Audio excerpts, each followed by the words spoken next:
warahmatullahi wabarakatuh. Kami dari Program Studi Hukum Tata Negara Fakultas Syariah dan Hukum Islam Institut Agama Islam Negeri Bone. Di video kali ini, kami akan memaparkan materi mengenai hak asasi manusia pada mata kuliah Hukum Konstitusi. Adapun submateri yang akan kami bahas yaitu definisi hak asasi manusia, sejarah hak asasi manusia, teori dan prinsip hak asasi manusia, bentuk-bentuk hak asasi manusia, dan yang terakhir yaitu pelanggaran hak asasi manusia.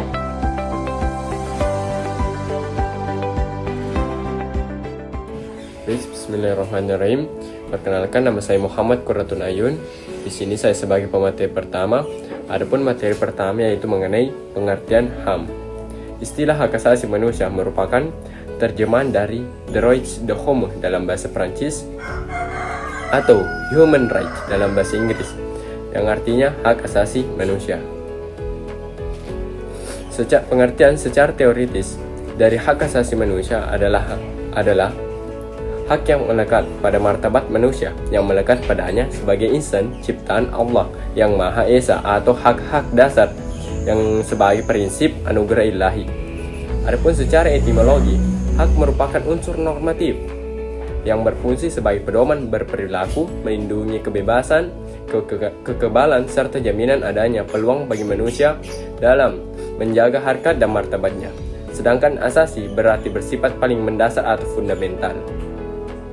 Menurut Undang-Undang Nomor 39 Tahun 1999, hak asasi manusia adalah seperangkat hak yang melekat pada hakikat dan keberadaan manusia sebagai makhluk Tuhan Yang Maha Esa, dan merupakan anugerah yang wajib dihormati, dijunjung tinggi dan dilindungi oleh negara, hukum, pemerintah, dan setiap orang demi kehormatan serta perlindungan harkat dan martabat manusia. Dan yang terakhir, menurut John Locke, hak asasi manusia adalah hak yang diberikan langsung oleh Tuhan Yang Maha Pencipta sebagai sesuatu yang bersifat kodrati. Sejarah hak asasi manusia di dunia. Dunia Barat Eropa paling dahulu menyuarakan HAM, di mana berdasarkan sejarah hak asasi manusia, Inggris yang paling utama menyuarakannya. Tercatat di Inggris terdapat seorang filsuf yang mengungkapkan gagasan atau merumuskan adanya hak alamiah atau yang biasa disebut natural rights, yaitu John Locke pada abad ke-17. Sejarah perkembangan hak asasi manusia di dunia barat ditandai dengan 3 hal penting, yaitu Magna Carta, terjadinya Revolusi Amerika, dan Revolusi Prancis. Adapun sejarah hak asasi manusia di Indonesia terdiri dari 4 periode, yaitu yang pertama periode sebelum kemerdekaan 1908 sampai 1945. Pemikiran hak asasi manusia pada masa sebelum kemerdekaan terdapat dilihat dalam sejarah kemunculan organisasi seperti Budi Utomo, Sarekat Islam, dan Partai Nasional Indonesia. Lahirnya pergerakan-pergerakan yang menjunjung berdirinya hak asasi manusia seperti ini tak lepas dari pelanggaran hak asasi manusia yang dilakukan oleh penguasa atau penjajah. Yang kedua yaitu periode 1950 sampai 1959.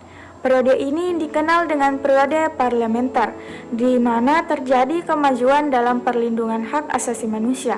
Masa gemilang sejarah hak asasi manusia di Indonesia tercapai dalam 4 indikator hak asasi manusia, yaitu hak hidup, kebebasan, persamaan, dan hak keadilan.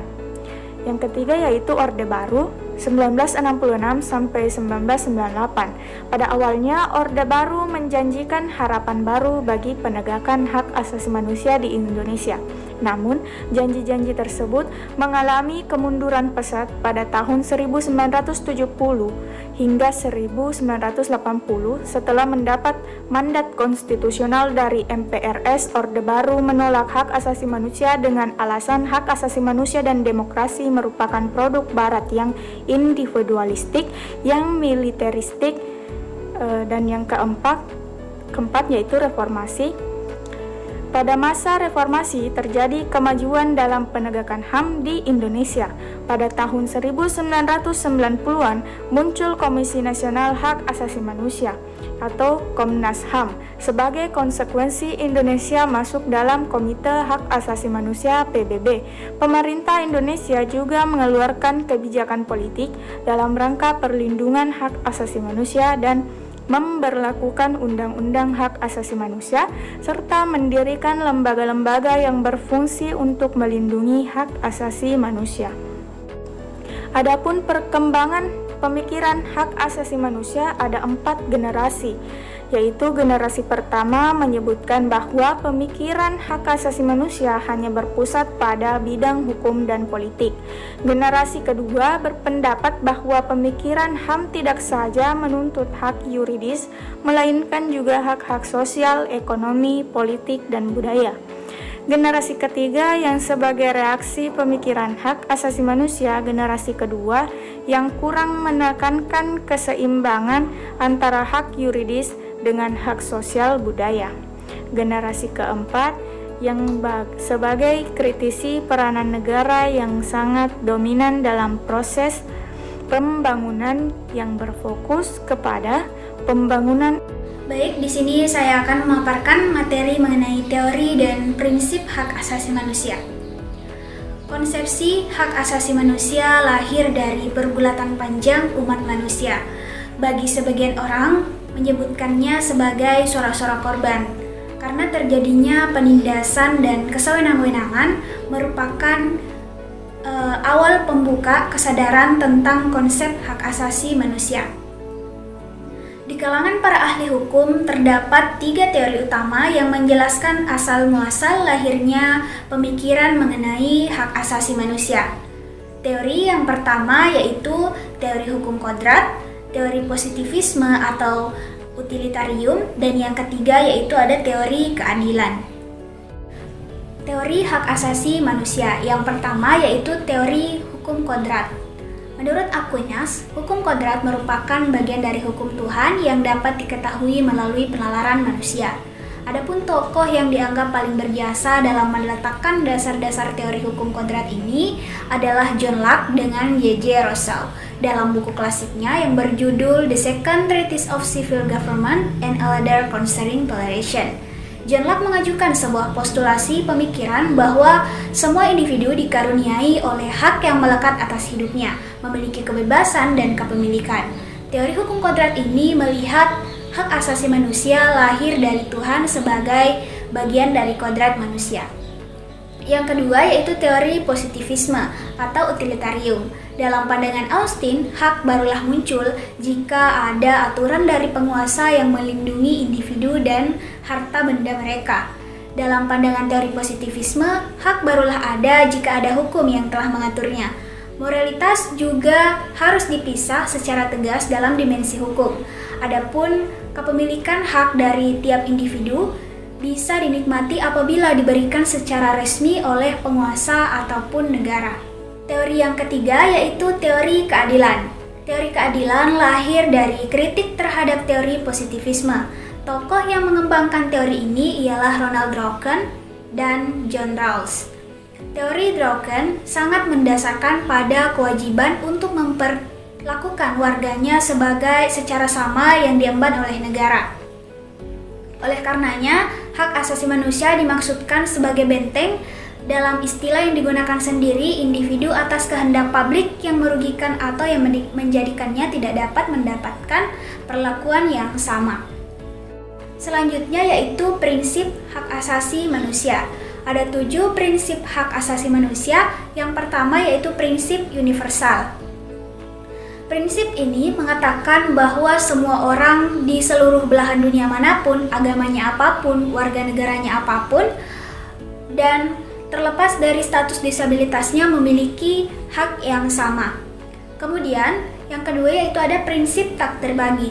Prinsip ini dimaknai dengan semua hak asasi manusia adalah sama-sama penting dan oleh karenanya tidak diperbolehkan untuk mengeluarkan hak-hak tertentu dan kategori hak tertentu dari bagiannya. Kemudian, teori yang ketiga yaitu ada prinsip saling bergantung. Prinsip ini dimaknai dengan jenis hak tertentu akan selalu bergantung dengan hak yang lain. Contohnya adalah hak atas pekerjaan yang akan terus bergantung pada terpenuhinya hak atas pendidikan. Kemudian, prinsip saling terkait. Prinsip ini dipahami bahwa satu hak akan selalu terkait dengan hak yang lain, entah itu hak untuk hidup, menyatakan pendapat, memilih agama dan kepercayaannya, dan hak-hak lainnya. Kemudian, selanjutnya yaitu ada prinsip kesetaraan. Kesetaraan mensyaratkan adanya perlakuan yang setara, di mana pada situasi yang sama harus diperlakukan dengan sama, dan di mana pada situasi yang berbeda dengan sedikit perdebatan maka diperlakukan secara berbeda. Kemudian, prinsip non-diskriminasi. Prinsip ini terjadi ketika setiap orang diperlakukan atau memiliki kesempatan yang tidak setara, seperti ketidaksetaraan di hadapan hukum. Kemudian, tanggung jawab negara. Prinsip ini dimaknai bahwa aktor utama yang dibebani tanggung jawab untuk memenuhi, melindungi, dan menghormati hak asasi manusia adalah negara melalui aparaturnya.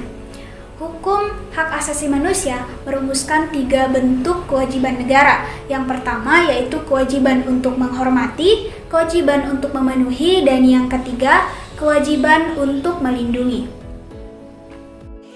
Dalam Deklarasi Universal tentang Hak Asasi Manusia atau yang dikenal dengan istilah DUHAM, hak asasi manusia terbagi ke dalam beberapa jenis, yaitu hak personal, hak legal, hak sipil dan politik, hak subsistensi, adanya sumber daya untuk menunjang kehidupan, serta hak ekonomi, sosial dan budaya. Asasi manusia yang terdiri dari hak-hak kebebasan untuk mengeluarkan pendapat, hak kedudukan yang sama dalam hukum, hak kebebasan berkumpul, hak kebebasan beragama, hak penghidupan yang layak, hak kebebasan berserikat, dan hak memperoleh pengejaran atau pendidikan. Dan terbagi lagi menjadi 6. Yang pertama, hak-hak asasi pribadi atau personal right, hak asasi ekonomi atau property right, hak asasi politik atau political, hak asasi untuk mendapatkan perlakuan yang sama dalam hukum dan pemerintahan atau right of legality, hak asasi sosial dan kebudayaan atau social and culture right, yaitu hak untuk memilih pendidikan, hak untuk mengembangkan kebudayaan dan sebagainya.